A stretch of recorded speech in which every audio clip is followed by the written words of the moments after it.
Welcome to Exclusive Reviews. It's the end of summer and we got the list for you. My name is Eric and here's the rest of the crew. David, the Speed Force guy. Tony. Daniel. We got two new guys to make this show even better. Now we're going to start off with the best movies of 2014 so far for the summertime. And we're even including one that came a little before, but we're considering it a summer blockbuster anyway. Alright, David, start off the list. We're gonna start off with two of these movies, Godzilla and Captain America. Great movies in the top contender. Alright, look, I'm gonna say something first. When Captain America came out, I was expecting like the first one, a very boring film, but the two new directors they got, the brothers, I forget their names. Anyone know? The Russo brothers. Yeah. Really did themselves and made a really awesome Tom Clancy type film, right, guys? Yeah, like the beginning, right? The beginning kind of looks like a Tom Clancy type movie, like a spy kind of, you know. So. Yeah, when they're taking the cargo ship, remember? Yeah. Yes. And the film itself, Tony, what'd you think about it? I thought it was a great movie. It was very entertaining. It exceeded my expectations, and it was a lot better than the first one because I was actually expecting kind of a boring movie, but this one really exceeded my expectations. Yeah. Danny? That was a really good movie. I really loved the Winter Soldier in this movie. Oh yeah. But I wanted a little bit more, but what I got was good. So it was one of the best movies of the summer. Oh yeah. All right, and I guess I'll start off with Godzilla. Godzilla came out. If anyone remembers the other Godzilla that came out in 1990, if you want to call it. That's not Godzilla. it's titled Godzilla. That's called Giant 1999. Iguana movie. Whatever you want to call that disaster with Ferris Bueller. Yeah. I was expecting something like that, but this was actually better. It was entertaining for the most part. Yeah. What do you guys think? It's definitely the best Godzilla movie that's come out. Yeah. I mean, obviously the ending was the best part. You know, everyone calls it the kiss of death. You know, it's like opens the mouth and just, you know. So that was the best part. Yeah. So. I have to agree. My favorite part was when Godzilla burped and got rid of the monsters. However, I don't think it was one of the best movies of 2014. I don't know. I don't agree with it, but it had a good scene at the end. It was a really good movie. It was action packed. It reinvented the Godzilla franchise again, and the atomic breath was way better than the older Godzilla movie. So it was just overall really good Godzilla. The only problem was that they killed Heisenberg too soon. That's the only problem. Yeah, I thought that he kind of sustained. He would have been able to sustain the movie if he would have stayed alive and maybe just kill him off maybe at the next movie. But I don't know why they did it that. Nitpicking, right? Yeah, you know what? The acting wasn't that great. Besides that Malcolm's dad character, but the other actors were not that great. I mean, who were you supposed to care for? The little Chinese kid that got saved in the subway, or the soldier, the son of Malcolm's dad. Aaron Taylor Johnson. I don't know. Yeah. And then wait, are we supposed to root for Godzilla or not root for him? He's just nitpicking. It's named Godzilla. Movie. He's the hero. I don't know. He was the hero at the end of the movie, but I was thinking, oh, he's the villain. I mean, what do we want him dead? I mean, what's going on here? Yeah. All right, Tony, get the next one. Okay. Our next movie on the list is Edge of Tomorrow, and this was an awesome movie. If you want quality filmmaking, Edge of Tomorrow. I saw it on 3D and it just blew my mind. Yeah. Definitely a sleeper. Yeah. Came out of nowhere. I caught the midnight show and I was amazed because up until then, all I had seen was the previews on IMDb, up and coming films. It looked cool. You see, Tom Cruise in the robotic suit thing, and when you see it, it's a lot more than that. It's got a good story. It's unique. The designs for the monsters were awesome. Yeah, they were everything. unique. Yeah, definitely the designs for the monsters or the aliens. I'm sorry. They were like unlike anything I've ever seen. Like we've talked about in the review. It was just it was amazing. It was like if the monsters from the Matrix and from the movie Battle Los Angeles had babies, and that's what came out. Yes. Yes. It was just a very good movie. It was. All right, Danny. Well, this movie really exceeded my expectations. I really had like low expectations, but when I came into that movie, it just blew me away. Everything of the movie was so amazing. Which one? Edge of Tomorrow. Oh. What's still talking about Edge of Tomorrow? Yeah. Go ahead, Danny. Choose the next one. All right, the next movie is how a sequel. A sequel. A sequel. The black sheep of the movie. Sequel. The black sheep of the movie. Coma. The sequel. and sheep combined. Yes. I'm gum. Yeah. All right, the sequel should be made is Dawn of the Planet of the Apes, which I have really high expectations for this movie, and my God, it was amazing. Koba. Maurice. Maurice. That was the start of the No, film. this movie was amazing.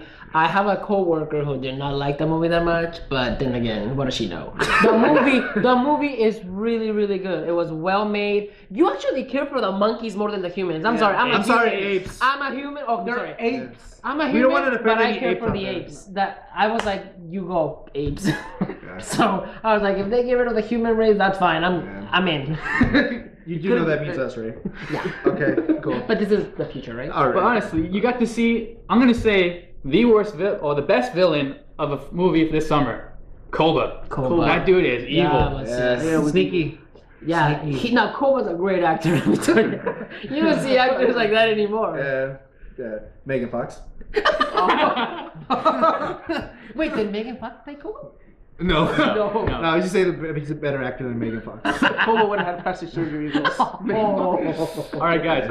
This is a film that... Koba's poo is a better actor than Megan Fox. Hey, come on. Enough about Koba. You would have all thrown right? it at Megan Fox. And enough of his poo. Let's The continue. next film was one that we saw in the previews and we were not really happy to see, but once we saw it, we couldn't stop talking about it. Guardians of the Galaxy. This film came out of nowhere and it blew off the summer box office. This was awesome. Yeah, you can say I was hooked on a feeling on this one. Because, I mean, from the first trailer that I saw, I knew this movie was going to be different. Because the trailer song, it's just, I was like, okay, this is going to be different than any other Marvel film. So, but when I saw it, it blew my mind. The effects, the chemistry between the heroes, Right. it was incredible. I couldn't ask for a better film. Yeah, well, sorry. Like, sorry. He is so shocked by this movie. I'm still shocked. I'm speechless. No, let me tell you. All you can say is, I am Groot. I am Groot. I am Groot. I can only say one word. I am that's it. burp. No, let me tell you. Chris Pratt, he hit the jackpot Yeah. with his character, which I don't remember. Star-Lord? Star-Lord. Yeah. Come on. Which Because- he had, yeah. Peter Quill. All the characters were very likable in this film, and I only knew him from Parks and Recreation, which is also an awesome show, very good TV show. No, it's not. But anyway, so he's great, and this movie is amazing. It came out of nowhere, and I'm a fan of Guardians of the Galaxy now. Well, this movie, one of the problems I kind of had was in the trailer, was that it looked like a comedy, and it was, but other jokes hit in this movie, and that's one of that's I have to give credit to that because it was a really funny movie. Yeah, it was. Yeah, and the thing that I loved about this film was we didn't know anything about it.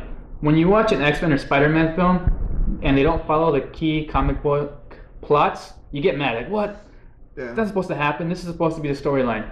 Over here, you didn't know what was going to happen, so they could do whatever and no one had any complaints. Yeah. And also, all the characters were developed just right, you know. Batista's not a great actor, but the director used him in a way that he could be funny and was an action star, and it was just overall a great thing that Marvel did. Take a risk, some more Marvel. This thing paid off. Yeah.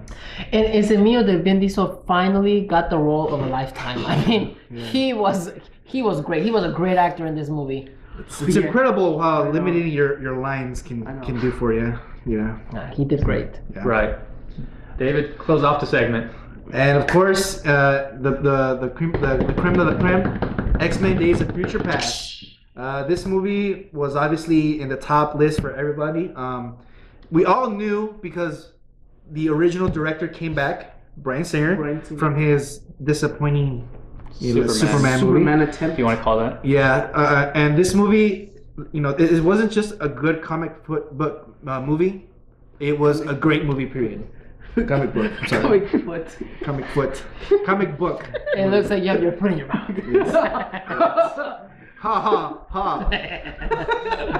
That's a fake laugh. It's real. Anyways, what were you saying? No, yeah, I'm just saying, like, it wasn't just a great comic book film. It was a great film, period. So, I mean, everything, the chemistry, you know, they utilized every X-Men's abilities perfectly in this movie. I couldn't ask for a better film again. Oh yeah, the film was amazing. You know a film is good when you even go and buy the songs from the movie. Yes. So I left the theater and I downloaded Time in a Bottle, If I which can was get- used in one of the best scenes in the movie. I have the song now. Thank you, X-Men Days of Future Past. I Let- spent $1.29 in a song that's very, very good. Hold on, Benny. No. Let me get no. this. Let me get this this. out of the way. What I liked about X-Men Days of Future Past is that it erased X-Men: The Last Stand. Yes. That movie is garbage. Don't watch it. This movie. Well, swept it out. unfortunately, a lot of people did watch it, and that's why they. Yo, yeah, Alright, I know. Before we go any further, I just want to clear up. Toy's analogy is terrible because he bought the soundtrack for Spider-Man 2, and that was a terrible movie. So your credibility, my friend. That shit.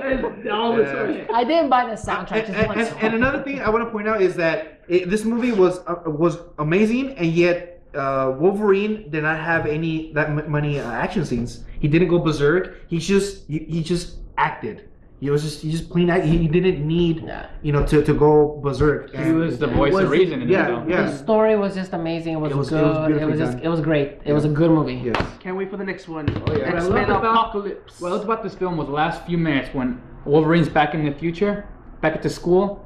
It gave us back our franchise. Yep. It got rid of all the dead characters, brought them back. Yeah. And for those few seconds, I kind of connected, like seeing a long lost family members or friend or somebody. Like there's Cyclops, Like- there's Rogue, Like your there's cousin Jean from Grey. Mexico is like, hey, dude, I haven't seen you for a while. Yeah, you know. Like, how'd you like get that. over? Maybe your cousins. He time but- traveled. He time traveled. Yes. Anyway, there you go, guys. Those are the top Is there a difference? best movies of 2014 so far. Yep. We love these films. Hopefully 2015 can live up to expectations and it'll keep going stronger every year. All right, guys, catch more videos, subscribe, watch more, give us thumbs up. Till next time, this is Exclusive Reviews. Peace. Peace out.